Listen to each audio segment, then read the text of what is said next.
다음은 정치권 뉴스를 좀 정리를 할까 하는데요. 먼저 국민의힘은 지금 6월 11일 전당대회에서 당 대표를 선출해야 하는데 그러니까 20일이죠. 나경원 전 의원, 이준석 전 최고위원이 대표 출마를 선언함으로써 이제 10명으로 대진표는 확정이 된 것 같아요. 향후 일정이 지금 어떻게 됩니까? 그러니까 이제 이렇게 되면 이제 그다음부터는 이제 광주, 호남 쪽에서부터 이제 지방 설명회를 이제 시작해가지고 돌아가지고 서울까지 올라오죠. 그러니까 10명이 다 돌아다닙니까? 지방에서 그걸 해야 되니까. 그러니까 왜 지방 대회를 계속 해 나가는 거지. 이제까지 그래 해왔듯이. 그 다음에 영남 쪽에 갔다가 뭐 충청 쪽에 갔다가, 그 다음에 서울 쪽에 올라오는데 경기 서울 쪽에 올라오는 그 이제 일정을 거쳐가지고, 6월 10일에 마지막 이제 전당대회를 하게 되는데 그동안은 이제 또 여론조사도 해야 되고, 그래서 그렇게 하면 이제 지금 말씀하신 데 11일 날 전당대회를 거쳐서 이제 확정이 되겠죠. 그런데, 이제 그 전에 뭐냐면 예비 경선을 해야 되잖아요. 이제 그렇게 네, 그렇게 50대 50으로 하게 되어 있죠. 그렇게 하고 난 뒤에 26, 27일 예비 경선에서 국민 여론조사 50, 또 당원 50% 해가지고 거기에서 지금 컷오프를 5명 하면은 5명으로 압축을 해서 지금 지방을 순회하는 거 아닌가요? 그렇게 되겠네요. 그렇죠. 그래서 그런데 그렇게 되면 일반 국민 중에서는 일반 국민을 다 하는 게 아니라 그 역선택을 이제 배제한다는 뜻에서 국민의힘, 그다음에 지지자, 무당층 이것만 대상으로 하고 다른 야당 지지하는 사람들은 배제하겠다는 겁니다. 그런데 뭐 그럴 수는 있는데 그래서 뭐 실제로 그냥 역선택이 별로 있겠느냐 그런 생각 들고 이제까지 역선택이 뚜렷하게 뭐 드러난 적도 없는데 어쨌든 뭐 조심을 자기들이 하고 그러니까 지금 그동안에는 탈영남이랄까 뭐 이런 것들이 주요한 그 대표 선출과 관련해서 아젠다가 됐었는데 이 부분은 이제는 뭐 수그러든 것 같고 지금은 세대 간 대결 어떻게 보면 신구 대결이랄까 중진 대 초선 내지는 소장파 간의 대결로 이렇게 압축되어 가는 양상이죠.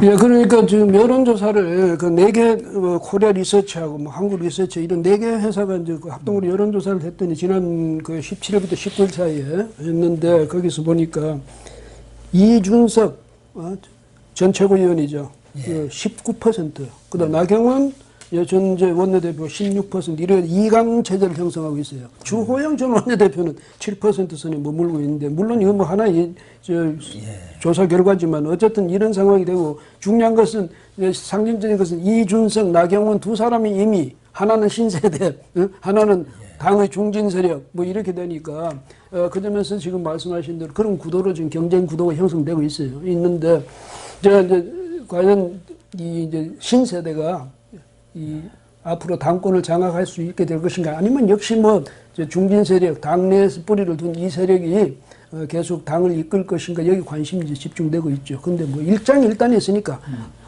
신세대가 잡으면 잡는 대로 또 당에 뿌리를 둔 이 중진 세력이 잡으면 잡는 대로 그 단점도 있고 장점도 있게 되니까 그 당원들이 어떻게 선택할지 이걸 이제 두고 볼 필요가 있겠죠.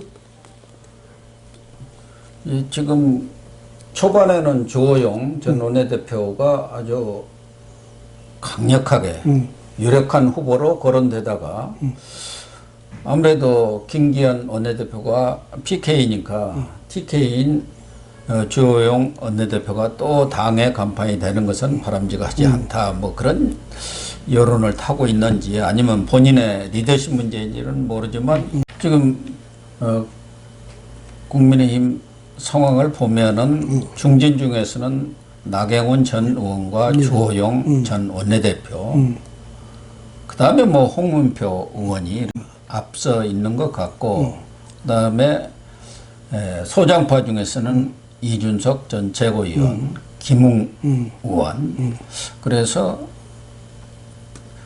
중진의 나경원 주호영 그리고 이준석 이 3파전이 되지 않을까 이렇게 보여지는 것 같아요. 네. 그렇게 또 당 내외에서 예상을 하고 있는 것 같은데 이준석 전 최고위원의 어떻게 보면 돌풍이랄까 이런 것이 원인은 어디에 있을까요?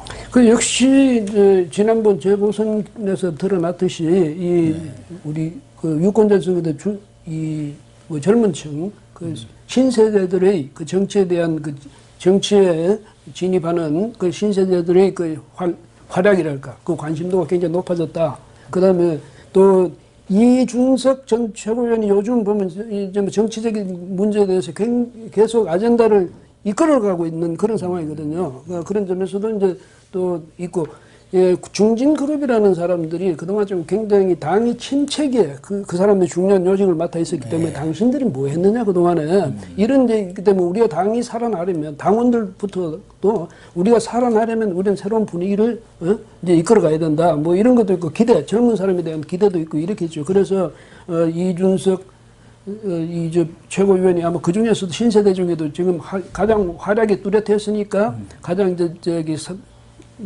이 지지도 또 관심도 많이 받고 있죠. 그래서 이제 그런 게 되고, 그냥 나경원 의원은 중진의 대표가 되는데 문제는 이 구도가 정말 재밌게 되긴 됐어요. 재밌게 되는데 흥행에도 예. 상당히 도움이 되고 있죠. 예, 그래서 이제 앞으로 당에서 과연 누구를 뽑느냐에 따라서 당 분위기도 완전히 달라질 수 있지 않겠습니까? 그런데 이제 문제는 중진 그룹을 하면 당은 안정은 되겠죠. 조직이 그냥 막 격변을 안 거치고 뭐 그냥 갈 수는 있는데 대신에 이 당이 활력은 그렇게 활력이 높아진다든지 예, 또 기세가 높아진다든지 이거는 오히려 이제 젊은 층이 잡으면 더 그렇게 될 수 있는데 다만 이준석 대표가 잡았을 때는 또 문제가 뭐냐 이제 과연 이준석 최고위원이 당 안에 지금 뿌리를 깊이 내리고 있는 그런 뭐 중진 세력이라는 당의 연고가 많은 사람들을 과연 어떻게 설득해서 이끌어가서 전력화할 수 있느냐 이런 점에서 상당히 또 아직은 미지수니까 그런 일단이 있다 이렇게 볼 수 있겠죠. 지금 컷오프는 5대 5로 했지만 대표 경선은 당원 70%, 일반 국민 30%, 여론조사 이렇게 지금 정해져 있지 않습니까?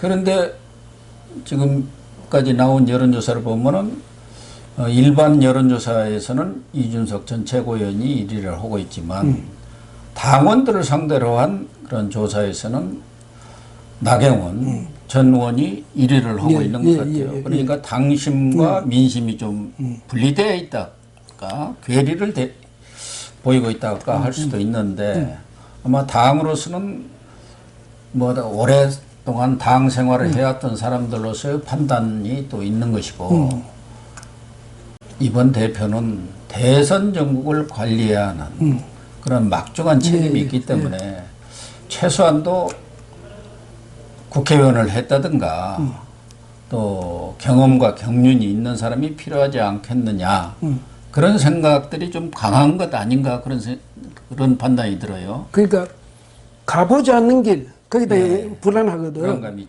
그러니까 가본 길 혹은 나하고 늘 같이 있었던 사람 또 우리를 이끌었던 사람 아니면 새로운 사람 여기에 대해서 또 확신을 가질 수 없으니까 그만큼 불안감이 있을 수 있으니까 안전한 그 안전지향성이지 이런 게 더 작용을 하겠는데 그래서 또 거기다가 지금 사실은 이게 뭐냐면 이걸 결정하는 룰을 결정하는 세력이 또 누구냐면 그 사실 당내에서 이제까지 당에서 뭐랄까 이 영향력을 행사해왔던 그런 사람들 아니겠습니까? 그러니까 아무래도 여기에 새로 진입하는 사람이 불리하죠. 그런 측면이 있고, 그래서 아마 룰도 이렇게 만들었던지. 그렇지만 이 논의를 해가는 과정에서는 일반 국민 여론조사 100%를 해야 된다든지 뭐 이런 주장도 많았던 모양이에요. 진실로 새로워지려면 모든 룰도 지금과 같이 그렇게 하지 말고 새로워야 되는 것 아니냐. 왜 모험을 못하느냐 뭐 이런 의견도 있을 수가 있는데 지금 아까 거기서 말씀처럼 앞으로 대선을 또 치러야 된단 말이죠. 그러자면 당을 결속시켜서 하나된 힘으로 또 이제 앞으로 뒷받침하고 밀고 나가야 되는데 그 점에서 만약 당 안에서 리더십에 문제가 생겨가지고 비그덕거리고 말이죠.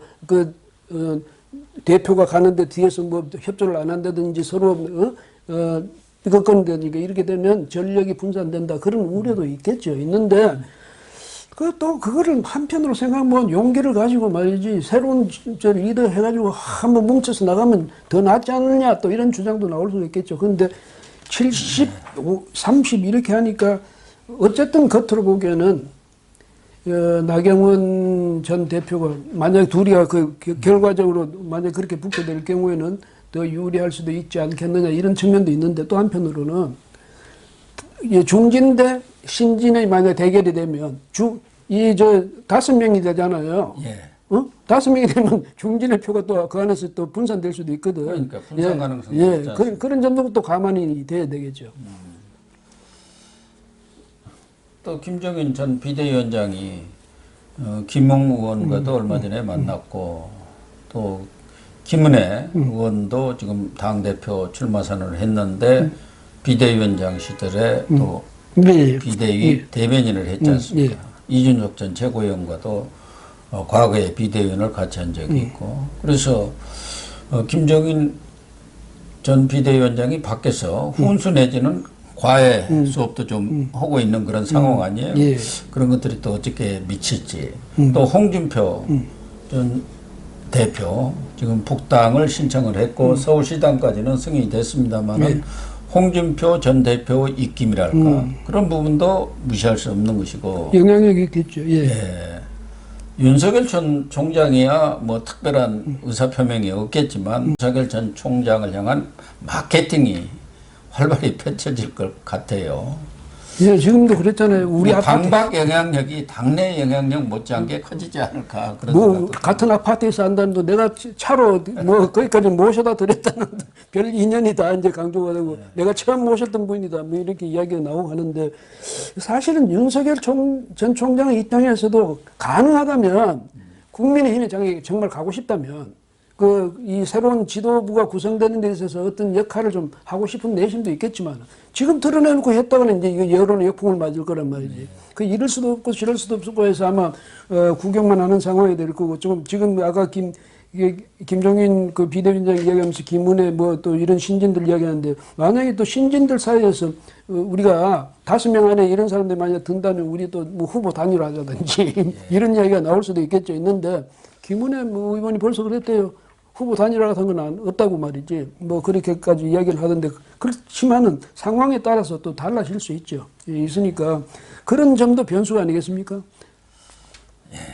어쨌든 11일 다음 달이죠. 다음 달 11일 국민의힘 당대표 선출이 누가 되느냐가 또 앞으로 대선 전국에도 큰 변수가 되지 않을까 하는 차원에서 관심을 모을 수밖에 없고 또 신구 대결 양상으로 펼쳐지면 일정 부분 또 국민적 흥행도 가져올 것 같습니다.